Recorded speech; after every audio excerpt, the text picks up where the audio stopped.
அஸ்ஸலாமு அலைக்கும் வரஹ்மத்துல்லாஹி வபரகாத்துஹு. சங்கை மிகுந்த சகோதரர்களே, நம்மில் அதிகமானவர்கள் நோன்பு வைக்க இயலாதவர்களாக இருந்தால் அப்போ நம்ம என்ன பரிகாரம் செய்யணும் அப்படிங்கிற விஷயம் தெரியாமல் இருப்பதை பார்க்கிறோம். நோன்பு வைக்க நம்மளால் முடியலை. ரமலானுடைய நோன்பு வந்து ஃபர்லான நோன்பாக இருக்கிறது. சுன்னத்தான நோன்பாக இருந்தால் அதுக்கு பரிகாரம் கிடையாது. ஃபர்லா இருக்கக்கூடிய பட்சத்தில் அதுக்கு வந்து செய்யலாட்டினா குற்றம் ஆகிடும். அப்போ குற்றத்துக்கு பரிகாரம் வந்துடும்ல. அந்த பரிகாரம் வந்து என்ன செய்யணும் அப்படிங்கிறதுல கருத்து வேறுபாடு கொண்டவர்களாகவும் அல்லது தெரியாதவர்களாகவும் அல்லது தவறாக தெரிந்தவர்களாகவும் இருப்பதை பார்க்கிறோம். பெரும்பாலும் நம்ம என்ன நினச்சிட்டு இருக்கோம்னா, ரமலான் நோன்புல ஒரு நோன்பு வைக்க முடியலை என்று சொன்னால் அந்த ஒரு நோன்புக்கு பதிலாக ஒரு ஏழைக்கு உணவு கொடுத்துடணும், அதுதான் சட்டம் அப்படின்னு பெரும்பாலும் நினச்சிட்டு இருக்கிறோம். அதுக்கு ஒரு குரான் வசனத்தையும் நம்ம ஆதாரமாக வைத்திருக்கிறோம். பெரும்பாலும் இந்த தகவலை தான் எல்லாரும் கடைபிடிச்சிட்டு இருக்கிறாங்க. ரமலான் நோன்பு வைக்கணும், கொஞ்சம் வசதி இருந்துச்சுன்னு வச்சுக்கோங்களேன், நம்மளால் இயலலை என்று சொன்னால் அப்போ அதுக்கு பதிலாக ஒரு ஏழைக்கு உணவு கொடுத்துடலாம், இயலும்னா வச்சிடணும், இயலாட்டினா இதை செஞ்சிடலான்னு நினைக்கிறாங்க.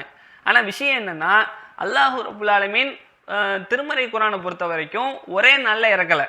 ஒரு வசனத்தை இறக்குவான், அதுக்கப்புறம் இன்னொரு வசனம் இறங்கும், அதுக்கப்புறம் இன்னும் ஒரு சில வசனங்கள் இறங்கிக்கிட்டே இருக்கும். இப்படி சிறிது சிறிதாகத்தான் அருளப்பட்டுச்சு.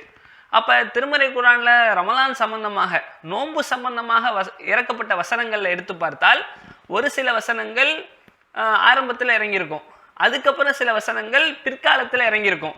அப்படி இறக்கப்படும் போது ஆரம்பத்தில் இறக்கப்பட்ட சில வசனங்களின் சட்டங்கள் மாற்றமாக சொல்லப்பட்டிருக்கும். அப்போனா என்ன புரிஞ்சுக்கணும்னா, அந்த விஷயத்தினுடைய சட்டத்தை இந்த வசனம் மாற்றிவிட்டது அப்படின்னு புரிஞ்சுக்கணும்.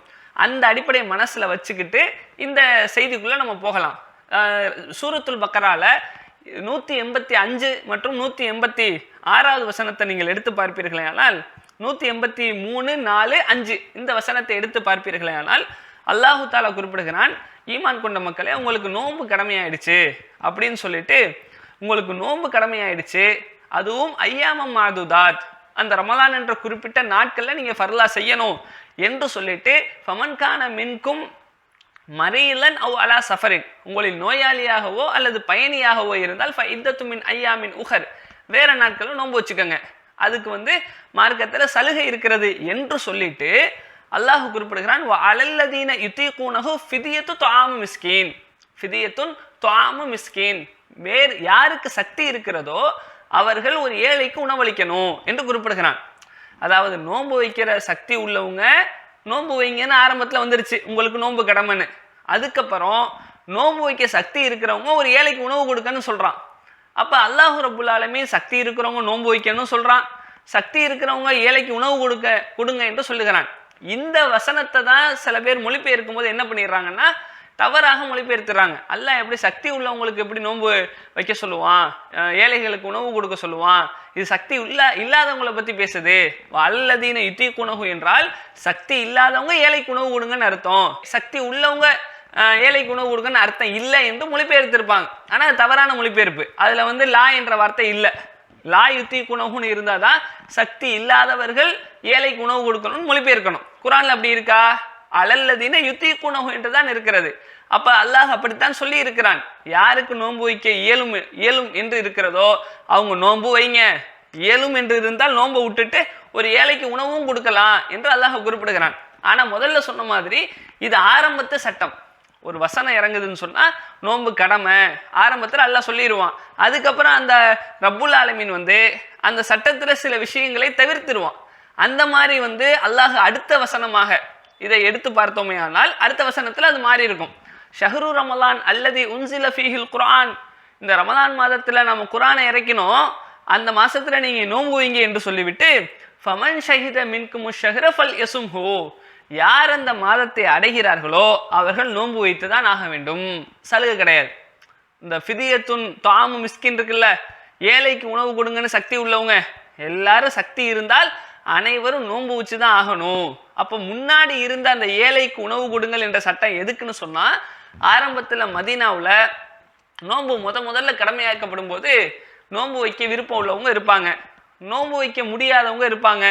அது எடுத்த உடனே ரொம்ப பெரிய சிரமத்தை கொடுத்துடக்கூடாது என்பதற்காக வேண்டியும், ஏழைகள் பஞ்சத்தில் வாடிக்கொண்டிருந்தார்கள் அவர்களுக்கு உணவு கிடைக்கணும் என்பதற்காகவும் இந்த செய்தி சட்டம் ஆரம்பத்தில் வருது.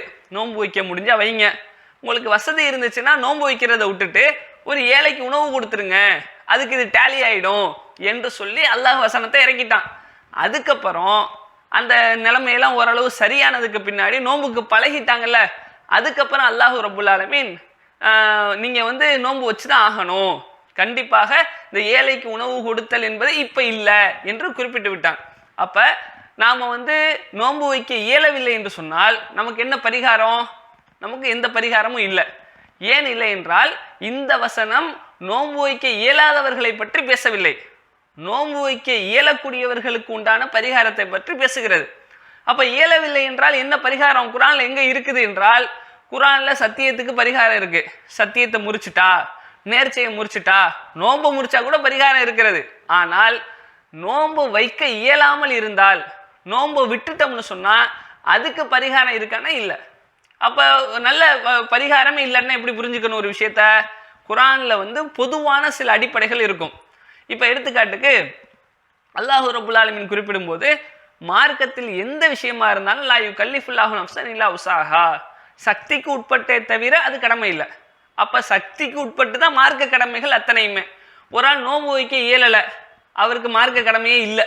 இந்த வசனத்தின்படி எடுத்துக்கொண்டால் நோன்பு வைக்க இயலாதவருக்கு என்ன இல்லை, அல்லாஹு தாலா சோதிக்க மாட்டான், சக்திக்கு உட்பட்டு தான் சோதிப்பாங்கிறப்ப அவரே 80 வயசு, அவருக்கு நோன்பு வைக்க இயலாது, அவருக்கு ஒரு ஏழைக்கு சாப்பாடு கொடுக்கணும்னு இஸ்லாம் சொல்லுமா?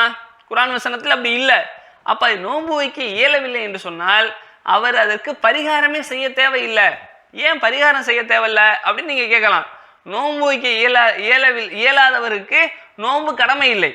நோன்பு கடமை இல்லை என்றால் நோன்புக்கு கடமை இல்லாத நோன்புக்கு எதுக்கு பரிகாரம்? கடமையா இருந்தா தானே பரிகாரம் செய்யணும். அவருக்கு தான் கடமையே இல்லையே. கடமையா இருந்தா தான் விட்டுட்டா குற்றம் ஆயிடும், குற்றத்துக்கு பரிகாரம் வரும். அவர் குற்றமே செய்யலையே, குற்றமே செய்யாதவருக்கு எப்படி பரிகாரம் வரும்? அதனால இந்த வசனம் என்பது மாற்றப்பட்டு விட்ட வசனம். அதுவும் இந்த வசனம் சக்தி உள்ளவர்களை குறிக்கிறதே தவிர சக்தி அற்றவர்களை பத்தி இந்த வசனம் பேசல. அதனால் சக்தி இல்லாதவர்களுடைய சட்டம் என்னவென்றால், அவர்கள் நோன்பும் வைக்க வேண்டியதில்லை, அதற்கு பரிகாரமும் செய்ய தேவையில்லை. அப்ப ஏழைக்கு விரும்புனா உணவு கொடுக்கலாமா? தப்பா அப்படின்னா விரும்புனா செய்யலாம். நாம பரிகாரமா செய்யாம ஒரு 10 பேருக்கு சாப்பாடு கொடுக்குறோம்னு நினைக்கிறோம், கொடுக்கலாமே. 100 பேருக்கு நம்ம ஆடை எடுத்து கொடுக்கணும்னு நினைக்கிறோம், கொடுக்கலாம். இந்த வசனத்துல இருக்கிற மாதிரி பரிகாரமா செய்யணும்னு நினைச்சா செஞ்சிடக்கூடாது. இது மாத்திட்டான்ல. அதனால நோன்பு வைக்க இயலாதவர்களுக்கு நோன்பு கடமை இல்லை. நோன்பு கடமை இல்லாத காரணத்தினால் அதற்கு பரிகாரம் இல்லை. அந்த ஒரு அடிப்படையைத்தான் இந்த வசனம் நமக்கு தெளிவுபடுத்துகிறது. நோன்பு வைக்க இயலாதவர்களோ நோன்பு வைக்காதவர்களுக்கோ எந்த பரிகாரமும் இல்லை என்பதை நாம தெளிவாக புரிந்து கொள்ள வேண்டும். அஸ்ஸலாமு அலைக்கும் வரஹ்மத்துல்லாஹி வபரகாத்துஹு.